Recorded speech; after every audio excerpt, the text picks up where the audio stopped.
इतिहास दोहरा रहा है क्या? 24 साल पहले सन 1996 राजेश पायलट चुनाव लड़ने की बात वो कर रहे थे। जी न्यूज़ से खास बातचीत में उन्होंने इस बात का जिक्र किया। फिर क्या हुआ क्या नहीं हुआ किसी को नहीं पता। और आज देखिए सचिन पायलट, उनके साथ भी लगभग वैसा ही होता नजर आ रहा है। रवि जी बिल्कुल, इतिहास कहते हैं ना, कई बार हिस्ट्री रिपीट इटसेल्फ, और वही आपको देखने को मिल रहा है। और ये दोनों केस में मिल रहा है, सिंधिया के केस में भी देखने को मिला आपको और सचिन पायलट के केस में भी देखने को मिल रहा है कि दोनों के फादर जो थे उन्होंने कई एक समय में पार्टी से बगावत की स्थिति अपनाई थी। बाद में उन्होंने पार्टी भी सिंधिया साहब ने अपनी बनाई थी थोड़े दिन के लिए, लेकिन बाद में पार्टी में आ भी गए थे। अब ये डिपेंड करता है कि सिंधिया का आगे रोल क्या रहेगा, लेकिन फिलहाल सचिन पायलट को लेकर पार्टी में बातचीत कहा जाए कि पार्टी ने अपने दरवाजे खोले हैं। पार्टी के तमाम नेता, चाहे प्रियंका गांधी हों, राहुल गांधी हों, अहमद पटेल हों, केसी वेणुगोपाल हो, तमाम नेताओं की तरफ से उनसे बातचीत की कोशिश शुरू हुई है। कल तक वो बातचीत नहीं कर रहे थे, आज वो बातचीत कर रहे हैं सबसे। तो ये है कि एक विंडो खोला गया है। अब इस विंडो में क्या बनता है, काम किस लेवल तक जाता है, ये देखने की बात होगी, क्योंकि राजेश पायलट भी कांग्रेस में ही रह गए थे फाइनली, और कांग्रेस से इनका इतना लंबा जुड़ाव है इन परिवार का। लेकिन एक बात ध्यान रखिएगा, इस बात को गांधी परिवार मान के चलता है कि कौन बागी हो सकता है, और दूसरा चीज़ ये है कि कौन कांग्रेस परिवार और गांधी परिवार को चुनौती दे सकता है, ये भी कहीं ना कहीं ध्यान में रखा जाता है। उसी मेरे को एक चीज बताइए रवि, मेरे साथ संजय निरुपम जुड़ चुके हैं, सुधांशु त्रिवेदी है, मैं उनके पास जाऊंगा। संजय निरुपम जी, आ रहा हूं आपके पास। लेकिन एक सवाल, आप कह रहे हैं दरवाजे खोले गए हैं, ये जो प्रस्ताव पारित किया गया है, ये मेरे पास है, इसमें तो रवि ये लिखा गया है कि जो भी पार्टी विरोधी गतिविधि करता है या ऐसे षड्यंत्र में संलिप्त है तो उनके खिलाफ कठोर अनुशासनात्मक कार्रवाई की जाए।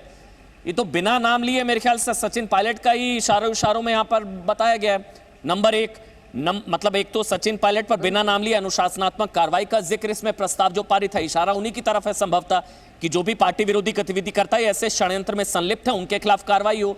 दूसरा, एसओजी और एटीएस वाला नोटिस भी है। तीसरा, इसमें अशोक गहलोत को संपूर्ण जो है अधिकार दे दिए गए हैं। ये तीनों ही चीजें तो कुछ और कहानी बयां कर रही है। आप कह रहे हैं दरवाजे खोले, हमें जो लग रहा है इस प्रस्ताव से कि बने रहना मुश्किल है सचिन पायलट का पार्टी। नहीं, देखिए, दोनों चीज़ें आपको देखनी पड़ेगी। एक तरफ तो प्रस्ताव के जरिए धमकी दी जा रही है, उनके पोस्टर फाड़े गए, फिर बाद में उनका पोस्टर लगाया गया। दूसरी तरफ ये भी कहा जा रहा है कि सोनिया गांधी के कहने के बाद प्रियंका गांधी एक्टिव हुई हैं। प्रियंका गांधी और राहुल गांधी बातचीत कर रहे हैं। राहुल गांधी अशोक गहलोत से बातचीत कर उनको मनाने की कोशिश कर रहे हैं, उनको समझाने की कोशिश कर रहे हैं कि वो भी थोड़ा सा झुके, वो पीछे कम आए, पीछे आए। इधर सचिन पायलट से प्रियंका गांधी वाड्रा बात कर रही है लगातार, चूँकि संजय निरुपम बैठे हुए और उन्होंने कहा है कि कांग्रेस पार्टी को देखना चाहिए, एक एक करके जब सब छोड़ के चले जाएंगे तो लगभग दर्जन नेता कांग्रेस पार्टी को 2014 से लेकर अब तक छोड़ के जा चुके हैं, और इसी वजह से जा चुके हैं कि पार्टी आला कमान ने उनको नज़रअंदाज किया है, उनका ध्यान नहीं दिया। अगर सचिन पायलट को मनाने में लोग कामयाब रहते हैं तो एक अच्छी चीज़ मानी जाएगी कांग्रेस पार्टी में कि कांग्रेस पार्टी कम से कम बात तो सुनती है किसी की, लेकिन बहुत देर से सुनती है। ये आरोप तो हमेशा रहेगा कि जब आप बहुत देर से जब सुनते हैं तो उस चीज़ का अभी किसी कोई अपना पत्रकार। ठीक है रवि, मैं आपके पास आता हूं, फिलहाल के लिए शुक्रिया। संजय निरुपम जिनका आपने जिक्र किया वो इस वक्त हमारे साथ लाइव जुड़ चुके हैं। आपको बता दें महाराष्ट्र कांग्रेस के बड़े नेता हैं संजय निरुपम जी, आपने समय निकाला जी न्यूज़ के लिए, बहुत बहुत शुक्रिया। इसके अलावा एक बहुत बड़ा पैनल है, सुधांशु त्रिवेदी हैं।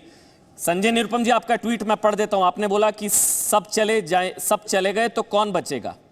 ये हालत क्यों हो गई, आपका क्या एनालिसिस है? एक वक्त आप भी बहुत गुस्सा हो गए थे सर, अक्टूबर 2019। नहीं, फिलहाल तो सचिन पायलट का संदर्भ है इस पूरे ट्वीट को लेकर के अगर आपका सवाल है तो।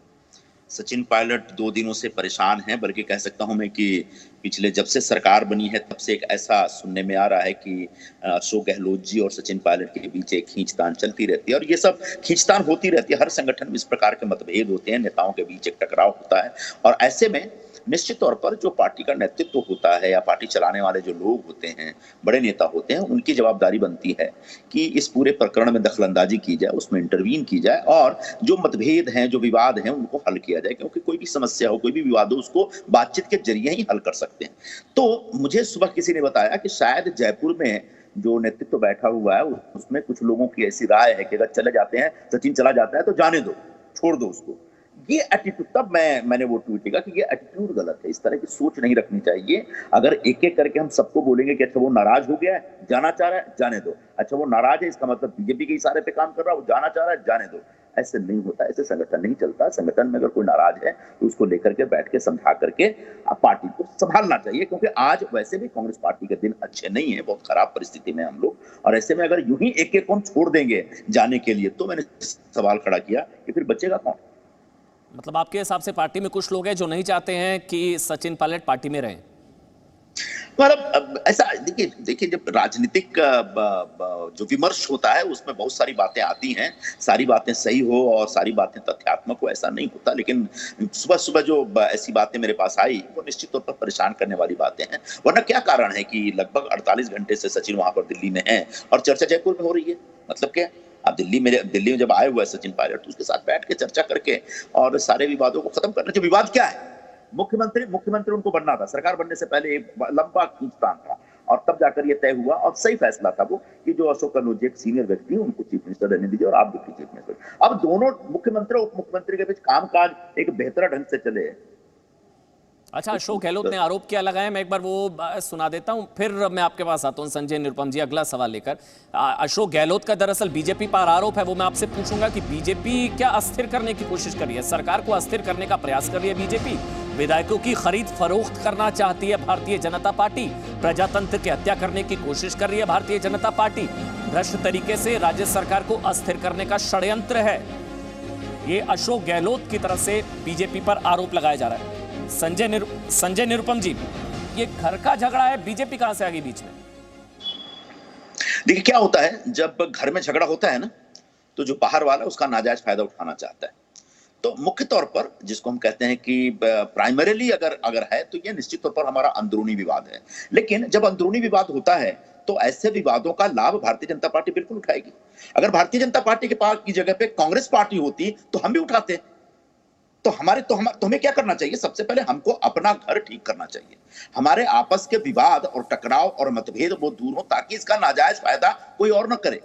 आज वहां भारतीय जनता पार्टी अगर ऑपोजिशन में तो निश्चित तौर पर वो प्रयास करेगी कि कैसे सत्ता में आया जाए, और सत्ता में आने के लिए अगर कांग्रेस के अंदर सिर्फ फुटबॉल चल रहा है तो उसको और बढ़ने दीजिए, उसका और फायदा उठाइए। तो इस प्रकार ये एक राजनीति है, राजनीति के एक बहुत ही सरल और व्यवहारिक सिद्धांत है। ये सब इन सिद्धांतों को समझते हुए काम करना पड़ेगा। यूं ही दूसरों पे आरोप लगा देना आसान है, लेकिन सबसे पहले हम अपने आप में झांकें।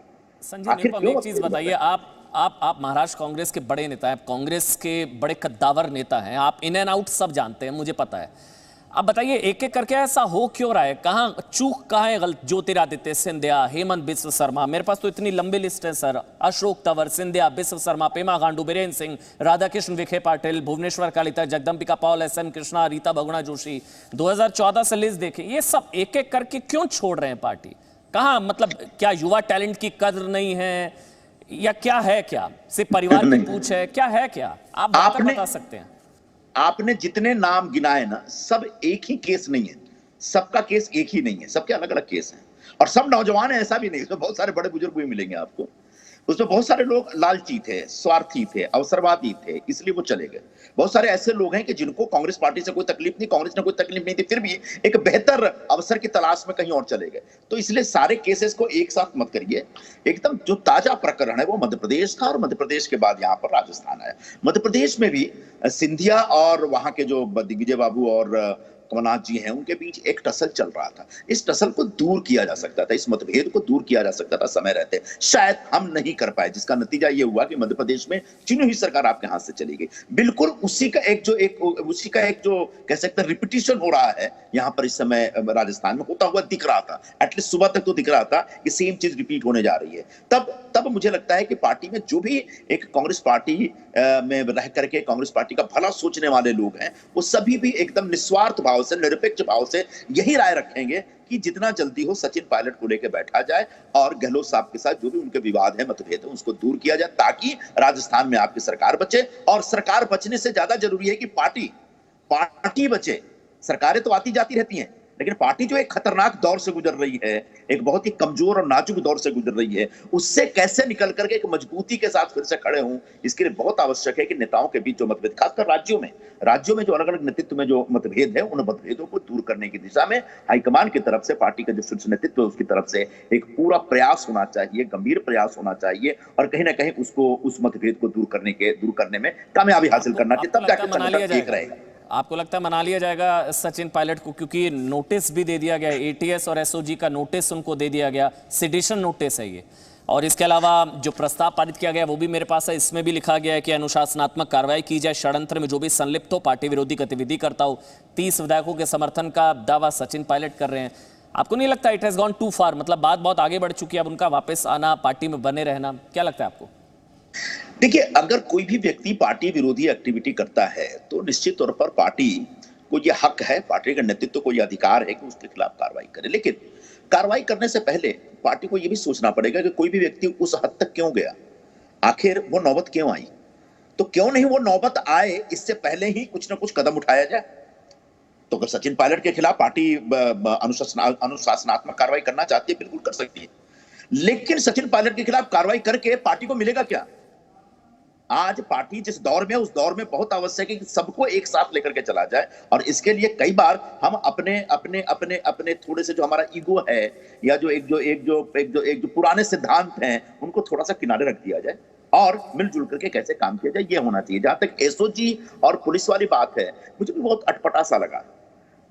किसी स्टेट की पुलिस उस स्टेट के, उस राज्य के मुख्यमंत्री या उप मुख्यमंत्री से पूछताछ कर रही है आतंकवाद विरोधी किसी कानून के तहत या उस प्रावधान के तहत, इसलिए कि सरकार गिराने का कोई षड्यंत्र हो रहा है। मुझे लगता है कि इन सब बातों का कोई अर्थ है?